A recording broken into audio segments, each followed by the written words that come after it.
Shalom Alechem, Malachei HaShalom, Malachei Elyon, Melech, Malachei HaMelachim, HaKadosh Baruch Hu.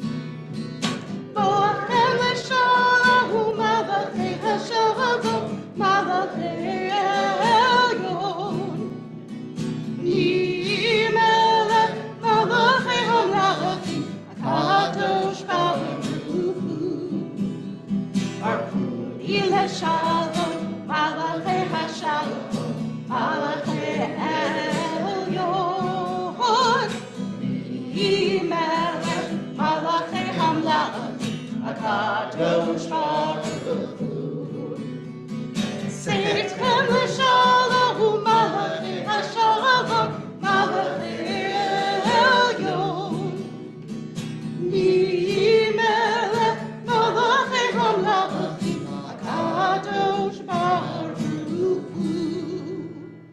As Cantor Keel mentioned, we are in the midst of the holiday of Shavuot. And last night, some of you had the opportunity to participate in just an amazing experience. Starting at 8 o'clock last night until 11 o'clock this morning, there was an amazing Tikkun Leil Shavuot, an amazing study session that went all night. I was in the 9 o'clock block. You can decide what my curfew is.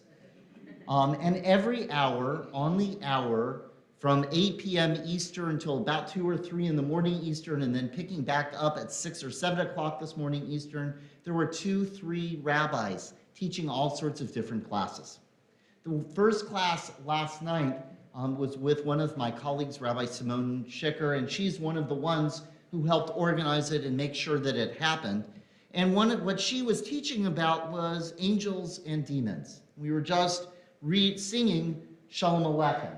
And we actually have an angel in Shalom Aleichem. If you actually look at the text of Shalom Aleichem. Shalom Aleichem, Malachei HaSharei. We bid you welcome, angels of the God Most High. And we say, come on in, you angels. Boachem LaShalom, come on in peace.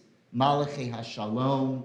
And then we say, Barchuni LaShalom, bless us with some peace. And then we finish with Seitchem LaShalom, go forth in peace. There's a tradition that angels come and surround us, and they watch us go through this process of ending 6 days of work and being ready for the 7th day.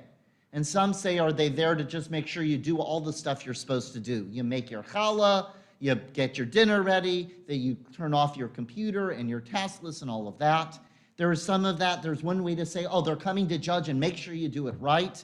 And that's why we sing Shalom Aleichem.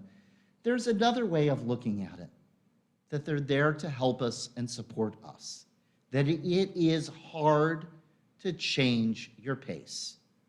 It is hard to turn off the computer.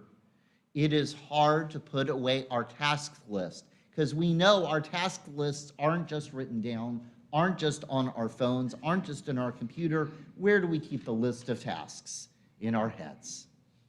And maybe they are here to help us stop, to finish 6 days of work, to be ready to catch our breath, to really look around at the beauty of creation and appreciate this day of Shabbat, this day of rest, reflection, and renewal.